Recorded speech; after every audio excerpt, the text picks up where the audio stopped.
Vous êtes sur le point de comprendre un secret qui ne date pas de 2022, mais qui empoisonne les fondations de la physique moderne depuis plus d'un demi-siècle.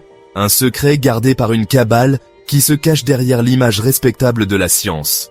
On nous montre le CERN, à la frontière franco-suisse, comme le pinacle de la collaboration humaine. On nous vante ses découvertes, on nous parle de tétraquarks, de bosons, une façade brillante pour masquer une ambition dévorante et indicible. Car ce qu'ils ont détecté le 11 juillet 2022 n'était pas une première. C'était simplement la première fois qu'ils perdèrent le contrôle. La première fois que la chose, de l'autre côté, répondait avec une telle force que le silence ne pouvait plus être maintenu. Ils l'appellent la résonance LV01. LV, pour Lucifer Variant.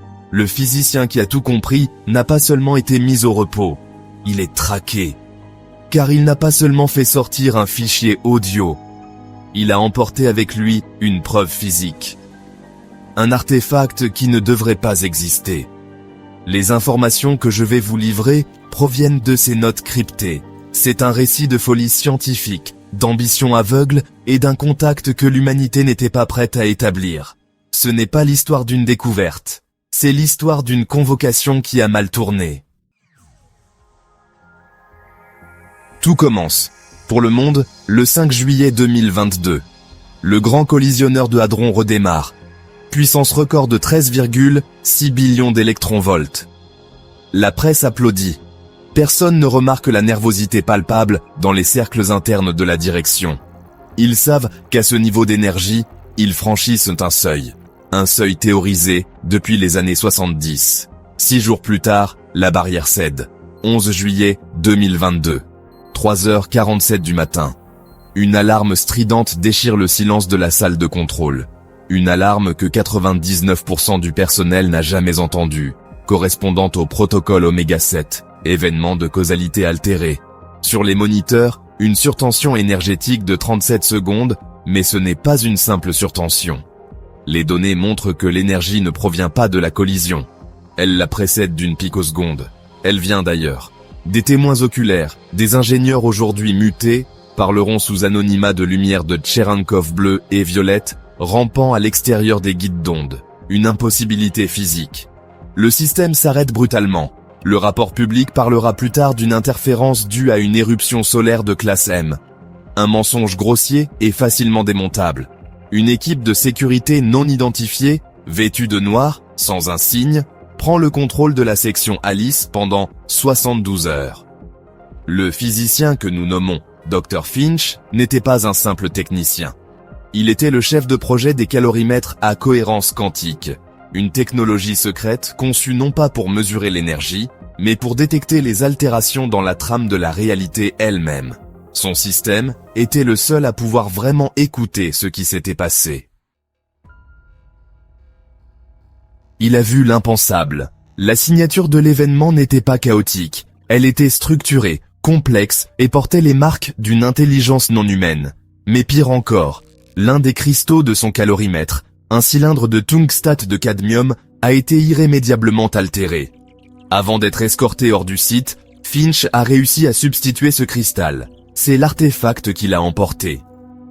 Ce cristal, désormais connu dans les cercles clandestins comme la pierre de Finch, se comporte de manière impossible. Il perd de la masse à intervalles réguliers. Il émet des bouffées de neutrinos lorsqu'il est orienté vers le centre de la galaxie. Il est devenu un objet non euclidien dans notre propre réalité. C'est la preuve physique. L'enregistrement audio n'est que la partie audible du phénomène. Un murmure subsonique à 0,0033 Hz. Mais l'analyse complète du signal, que Finch a pu réaliser, a révélé l'horreur absolue. Il a fait appel à une ancienne collègue, une biophysicienne radiée de l'ordre des médecins, pour ses théories jugées hérétiques sur l'ADN.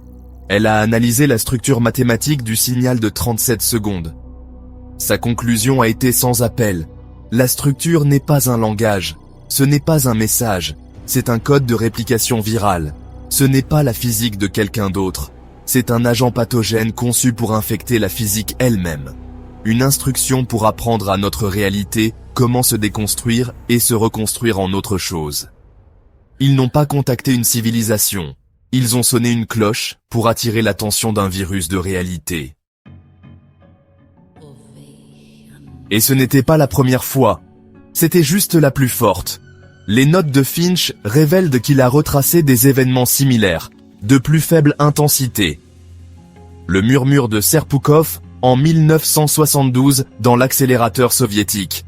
L'anomalie de Brookhaven en 1988. Des événements classifiés à l'époque comme des erreurs d'instruments.